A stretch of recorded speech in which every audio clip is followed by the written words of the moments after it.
Je voulais plus y aller à l'école, j'en avais marre. Et je suis passé dans la rue de Crimée et il y avait une affiche comme quoi ils cherchaient des apprentis. J'ai été voir le patron et il m'a pris tout de suite. Il m'a dit, bon, bah, tu vois avec tes parents. Je suis rentré le soir, j'ai dit à mes parents, j'ai trouvé du travail, je travaille demain. Il m'a dit, bon, bah, travaille. J'ai commencé à travailler, j'avais pas 13 ans. J'avais 13 ans au mois de décembre, j'ai commencé au mois de novembre. Je mesurais 1,38 m. Après, j'ai fait 1,50 m et maintenant, je me suis remesurée. Je fais 1,39 m. Je suis revenue à la taille de mes 13 ans. J'ai trouvé ça à 14 ans. Mais dans ce temps-là, il y avait beaucoup d'usines. Donc, même si ça ne nous plaisait pas, hop, on changeait de trottoir, il y avait une usine qui nous reprenait en face. On allait travailler où on trouvait du travail. Moi, j'ai travaillé 10 ans dans la chaussure, 1 an à l'assistant public, 3 ans dans le papier carton et 20 ans dans les assurances. Je travaillais dans la presse, je travaillais dans la chaussure. Je savais où je pouvais puisque j'étais sourde. Puis dans les écoles, 20 ans dans les écoles. Je travaillais dans cette usine de chaussures et comme j'étais pas grande, on m'avait fait un estrade pour que j'arrive à l'établi pour poser des clous sur les semelles, les cambrions on appelait ça. Et on était payé 30 sous les 10 paires. 10 paires de chaussures, ça faisait 20 chaussures. Et 20 chaussures, ça faisait aussi 20 cambrions à mettre. Il fallait y aller puis aux pièces. Les parents, pour les aider et tout ça, hein, parce que souvent, il y avait que le père qui travaillait, la mère ne travaillait pas, vu qu'il y avait beaucoup d'enfants. Donc, il n'y avait pas d'allocation familiale comme maintenant et tout ça. Donc, et nous, dans ce temps-là, on voulait gagner, c'était de l'argent. Hein. J'étais content. Le soir, j'étais content, je sortais.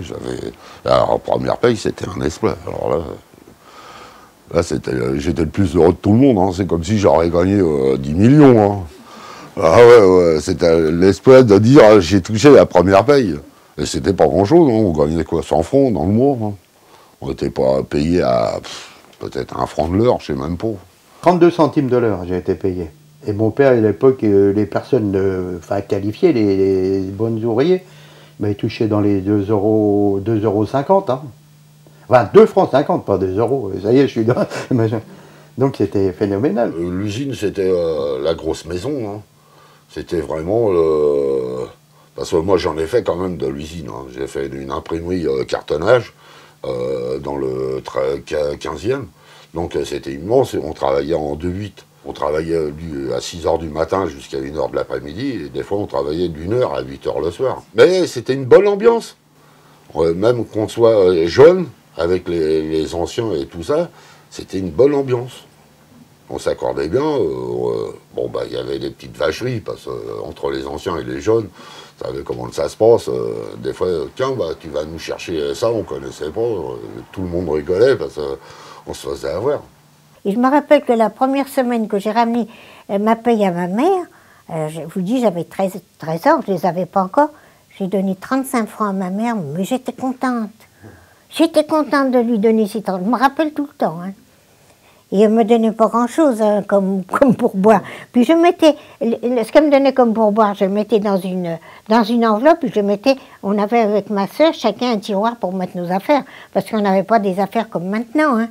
Et quand je voulais acheter quelque chose, puis j'allais dans mon enveloppe, il n'y avait plus rien. Ma mère les avait pris. Même si on donnait 50 francs aux parents, pour nous, 50 francs, on pouvait vivre un mois presque. C'était du travail dur, parce que des fois, ma mère, elle passait par là, parce qu'elle allait au marché à Place des Fêtes. Donc, quand elle me voyait travailler, des fois, elle était folle. Le soir, elle m'engueulait, parce qu'elle me disait « Ouais, je t'ai vu travailler, ça va pas, tu prends des gros trucs et tout. » J'étais tout petit, moi, j'étais à 14 ans, j'étais pas grand. Hein. Donc, quand elle voyait ça, elle était un peu affolée aussi. Moi, ça me plaisait, alors je m'en foutais. Tous les gens habitaient dans le coin. L'usine, à la place de la piscine, l'usine Grimaud. Alors là, ils faisaient les cartes postales, ils faisaient les cartes à jouer, ils faisaient tout ça. Mon père, il a travaillé où il y a la piscine, là. Il a travaillé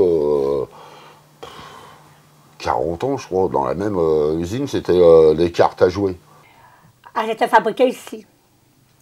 À la place de la piscine.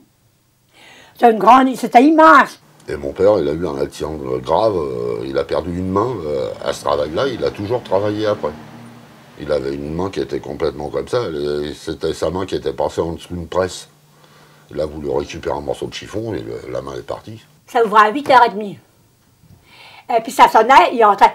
Moi, ça m'est arrivé plusieurs fois, comme j'étais toujours que j'entendais les mots et que je n'étais pas partie à l'école. Vous aviez Ripoche, vous avez Corrèze, vous avez Ouais. Chambon, qui se trouvait dans la rue d'Haute-Poule. D'ailleurs, ici, dans le bâtiment, vous aviez la cantine à Ripoche qui était là. La boutique bleue que vous avez là, rue de la Solidarité, c'était la cantine de chez Ripoche. Et le premier étage, l'appartement servait au cadre. Donc, ils montaient par l'escalier, ils mangeaient au premier étage du bâtiment, de chez nous, du escalier M. Là. Mon frère, il a travaillé chez Corrèze. Alors, il faisait les carbones et tout ça. Il revenait dans un état... Vous aviez l'Ancre Antoine, qui faisait la rue d'Haute-Poule. Hein? Il revenait comment? Ben, il revenait manger le midi pour machin. Alors, il se mettait du papier, parce que comme il avait les chaussures qui étaient plein d'encre, alors il se mettait du papier autour de ses chaussures, puis il venait comme ça manger, puis comme ça, quand il retournait au boulot, il les enlevait là-bas, les papiers. Il y avait le chemin de fer, là, le long du cimetière. Mais c'était une ligne simplement pour amener les animaux aux abattoirs. C'était pas pour les voyageurs. Et tout le long de la voie ferrée, donc on voyait les animaux aller aux abattoirs, puisqu'il n'y avait pas d'immeuble dans la rue Manin. Les abattoirs commençaient de la porte de Pantin jusqu'à la porte de la Villette. Donc c'était immense. Hein. Il y en avait beaucoup, même des fois, des vaches qui se bourraient, hein, qu'ils avaient raté quand ils les tuaient. Donc dans le quartier, ça courait partout. Hein. Oh, ça me faisait mal au cœur si vous... Il fallait vraiment être sans cœur pour résister. On aurait dit les animaux. Ils sentaient qu'ils allaient vers la mort. Ils faisaient du bruit dans les trains qui les emmenaient aux abattoirs. Ils faisaient du bruit tout, ça faisait un boucan. Je suis passée plusieurs fois, encore l'odeur du sang, le sang qui coule partout. Vous pourriez assister à ça. Maintenant, ils sont partis à vous, je dirais, ah, c'est mieux. De toute façon, c'est la vie, mais... C'est la vie, faut manger. Ouais, c'est quand même dur à supporter. Vous aimez les animaux? Et puis alors maintenant, là, au bout de la rue, là où c'était cette fameuse usine qu'on appelait les Emery, qui faisait les toiles abrasives. On regardait par le balcon, des fois quand il faisait beau, on regardait les camions rentrer pour décharger et tout ça, parce que juste au coin de la rue d'Alsace-Lorraine et tout ça, c'était le quai des livraisons. Et les camions, ils passaient là alors on regardait tout ça, ça nous occupait, hein, l'été. Et ça travaillait jour et nuit, hein, dedans. Donc il y avait peut-être, je sais pas, 2000 ou 3000 personnes là-dedans qui travaillaient, hein. C'était immense. Hein. Ah oui, ça a été grand là-dedans. Ouais, parce que ça allait de la rue d'Alsace-Lorraine jusqu'au boulevard Serrurier. Et ça montait jusqu'à presque Danube, hein, l'usine.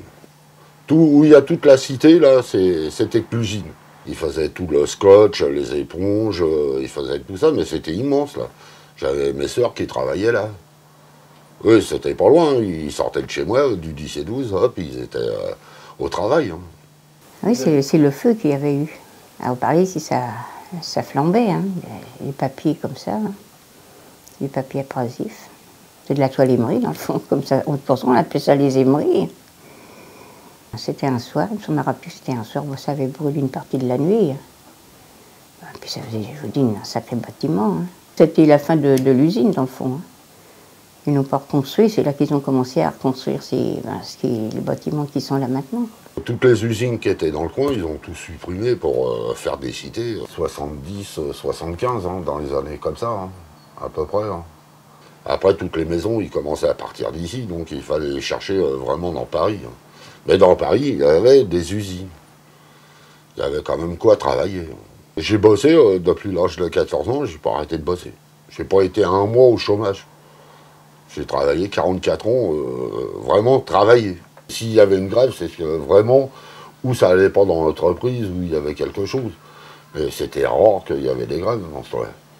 Parce que tout le monde était content, tout le monde avait un boulot, tout le monde était payé, tout le monde avait un salaire. Donc pourquoi faire des grèves? Ça ne servait à rien. Il y avait le boulot. Le boulot, il fallait qu'il soit fait, mais c'était plus cool. Si vous préférez, tout le monde s'accordait, mais on faisait le boulot, et c'était pas pareil que maintenant, il faut pousser. Les gens, moi, je trouve qu'ils sont beaucoup plus stressés que dans le temps. Dans le temps, ils étaient moins stressés. C'est vrai que maintenant, les gens ils se battent parce que leurs entreprises vont fermer, tout ça. Oui, là, je comprends qu'ils se battent, c'est normal.